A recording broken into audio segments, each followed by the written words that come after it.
Everyone, welcome to the एलुजन की इस video में हम लोग आज समझेंगे स्टेडफास्ट डिफेंडर 2021 वॉर गेम्स के बारे में।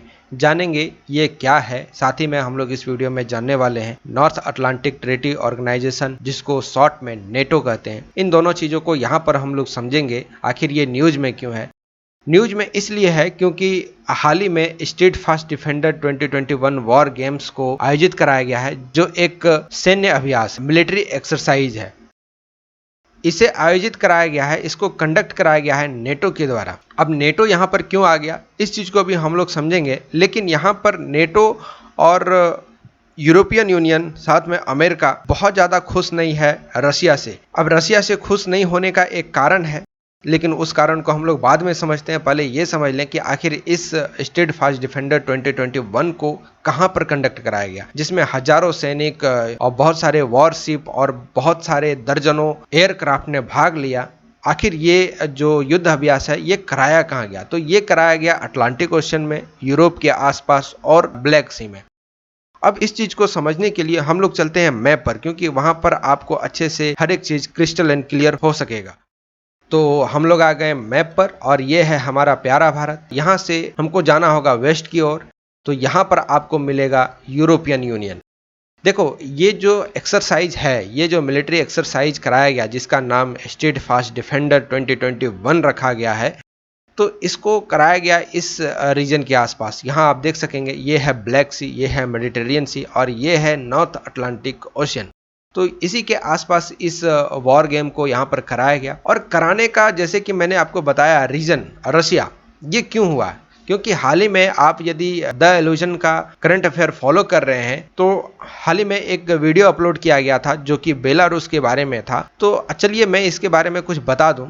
देखिए, यहाँ पर आपको मिलेगा ग्रीस, जिसको एक्सेस मिलता है मेडिटेरियन सी का। अब ग्रीस की राजधानी एथेंस से एक जहाज, वायुयान, यहाँ से उड़ान भरी और यहाँ से जा रही थी ये ऑल द वे लिथुएनिया में। अब लिथुएनिया में जाने के लिए इसको बेलारूस पार करना पड़ा। तो पहले मैं ये बता दूं कि इस जहाज में बेलारूस का एक जर्नलिस्ट था। तो उस जर्नलिस्ट को पकड़ने के लिए जब जहाज इसके ऊपर से गुजर रही थी, तो बेलारूस की सरकार ने अपने एयरफोर्स को आदेश दिया और उस जहाज को फोर्सफुली इस रीजन में उतारा गया, जो बेलारूस के अंतर्गत आता है।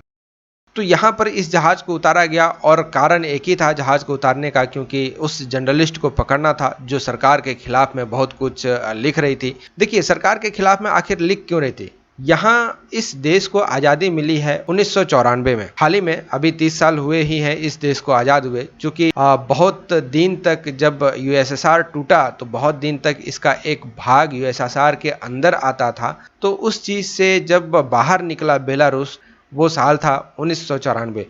तो जब 1994 में ये आज़ाद हुआ, तो यहाँ का जो राष्ट्रपति बना, मैं राष्ट्रपति का नाम नहीं बताऊंगा, ये आपको कमेंट बॉक्स में नाम बताना है। और यदि आप पिछला वीडियो नहीं देखें तो जाकर उस वीडियो को ज़रूर देखें, ताकि और अच्छे से आपको हर एक टॉपिक समझ में आ जाए। तो यहाँ का जो सरकार है, जो यहाँ के राष्ट्रपति हैं, वो 1994 से आज तक अपने कुर्सी पर बैठे हुए हैं। मतलब ये कि उसको यूरोप का आखिरी तानाशाह के रूप में जाना जाता है। मतलब कुल मिलाकर के वो तानाशाही है। इसलिए मैं ये कह रहा हूँ क्योंकि यहाँ की जो आम जनता है ये सरकार के खिलाफ हो चुकी है, और सरकार के खिलाफ हो चुकी है तो रोड पे कभी भी उतर जाते हैं, और यहाँ पर जोर शोर से इसके अगेंस्ट में आवाज़ उठाया जाता है। उसके बाद बेलारूस की सरकार के द्वारा यहाँ पर फोर्स को भेजा जाता है, पुलिस को भेजा जाता है, मारता पीटता घसीटता है, फिर उठा कर सबको घर भेजता है, किसी को जेल में डालता है। यहाँ तक बदतर स्थिति है कि जिसको जेल में रखा जाता है या जिसको सजा दिया जाता है, उसको एक, चाहे वो मेल हो या फीमेल हो, उसको एक बॉटल पर बैठा दिया जाता है कि आप इस बॉटल के ऊपर बैठेंगे। चूँकि बॉटल खड़ा करके उसके ऊपर बैठाना, ये बहुत ही एक क्रूशियल एक सजा इस सरकार के द्वारा दिया जाता है। और यहाँ पर बात आता है इसके सपोर्ट में, वो है रशिया।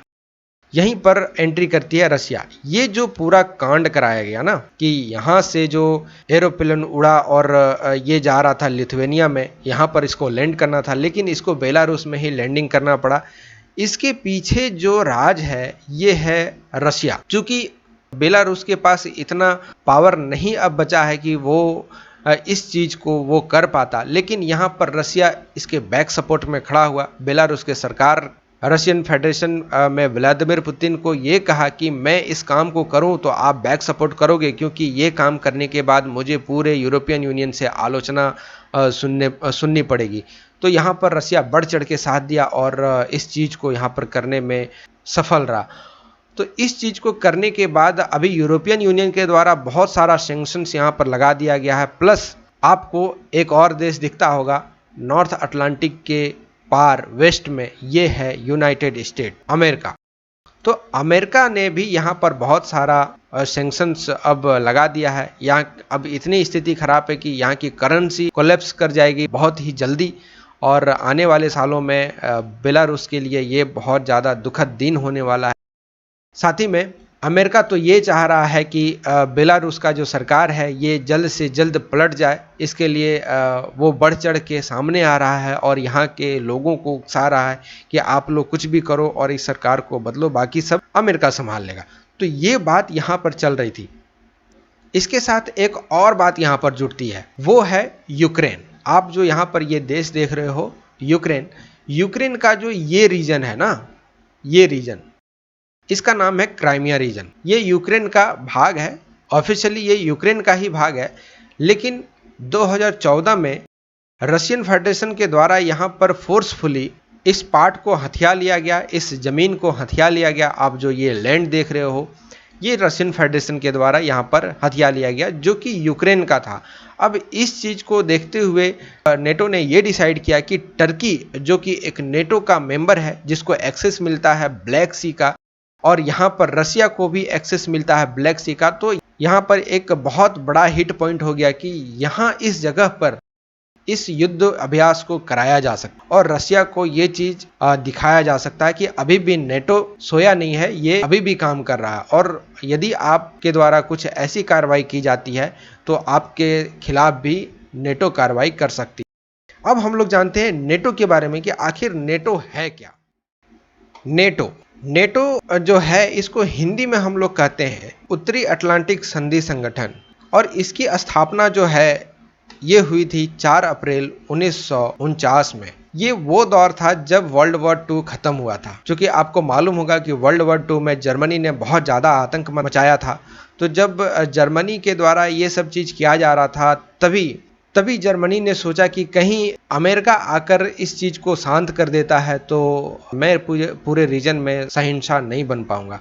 उसी समय जर्मनी के द्वारा एक गलती किया जाता है और एक कोडिंग मैसेज भेजा जाता है मैक्सिको के पास। अब मैक्सिको के पास ये भेजा जाता है, लेकिन ये अमेरिका के द्वारा डिकोड कर दिया जाता है, जिसमें ये लिखा हुआ रहता है कि मैक्सिको से जितना जल्दी हो वो अमेरिका के साथ युद्ध छेड़ दे, जिससे कि अमेरिका उधर ही परेशान रहे, इधर आ ही नहीं सके और न ही वर्ल्ड वॉर 2 को वो शांत कर सके। इन सभी चीज़ों को लेकर एक कोडिंग भेजा गया जो अमेरिका ने डिकोड करके जान लिया, और जैसे ही जाना और वैसे ही अमेरिका आकर वर्ल्ड वॉर 2 में कूद गया और जल्दी से जल्दी।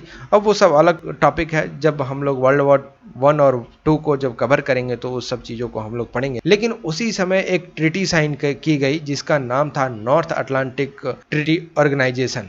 तो इस ट्रीटी के तहत यही कहा गया कि कोई भी देश जो नेटो का मेंबर है, इस देश पर कोई भी बाहरी देश हमला करता है तो ये जो 30 देश मिलकर एक ग्रुप बनाते हैं नेटो का, वो 30 देश मिलकर उस बाहरी देश पर हमला कर देंगे क्योंकि वो नेटो के किसी एक देश पर हमला किया हो। आपके मन में ये सवाल चलता होगा कि मान लो इसमें 30 देश हैं, 30 में ही 2 देश ऐसे हो जो आपस में लड़ाई कर ले, तो फिर क्या होगा? उसके लिए अलग रूल है। जब ऐसा स्थिति हो जाता है कि नेटो के अंदर का ही कुछ मेंबर आपस में ही लड़ उठते हैं तो नेटो से उसको निकाल कर फिर उस पर कार्रवाई किया जाता है। तो यहाँ पर ये चीज चलता है।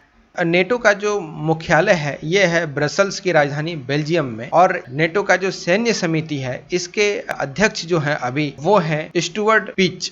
ये आपको याद रखना है, कभी भी ये फ्रिक्वेंटली एग्जाम में पूछा जा सकता है।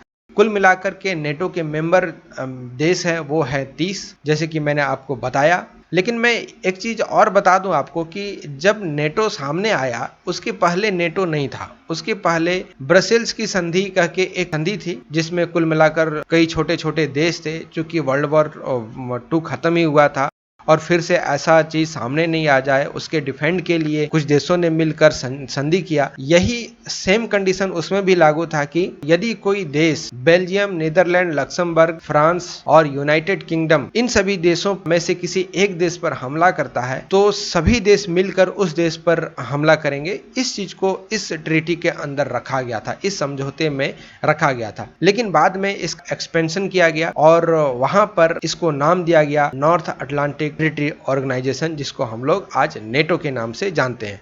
अब देखिए रशिया की बात करते हैं। जब नेटो सामने आया तो क्या रशिया ने कुछ नहीं किया? क्योंकि नेटो जब एक इतना बड़ा पावर उभर कर सामने आया कि अब किसी भी देश पर हमला करते हैं तो सारा देश मिलकर एक देश पर हमला कर देगा, क्या इस समय रशिया ने कुछ नहीं किया? उस समय रशिया ने भी एक संधि पारित किया जिसको हम लोग कहते हैं Warsaw Pact. Warsaw Pact Russia के द्वारा निकाला गया, जिसमें सेम कंडीशन ये भी अप्लाई करते थे। और वार्सो पैक्ट में यहाँ पर जो मेंबर थे वो थे रशियन फेडरेशन, अल्बानिया, बुल्गारिया, ये सब जो देश हैं इनका एक मेंबर देश था। लेकिन बाद में 1991 में इस समझौते को औपचारिक रूप से भंग कर दिया गया और अब ये उतना ज़्यादा पावर में नहीं है। आशा करते हैं कि ये वीडियो आपको अच्छा लगा होगा। कुछ सीखने को यदि इस वीडियो में मिला तो आप इस वीडियो को लाइक करें, सब्सक्राइब करें चैनल को। Thank you for listening. God bless you all.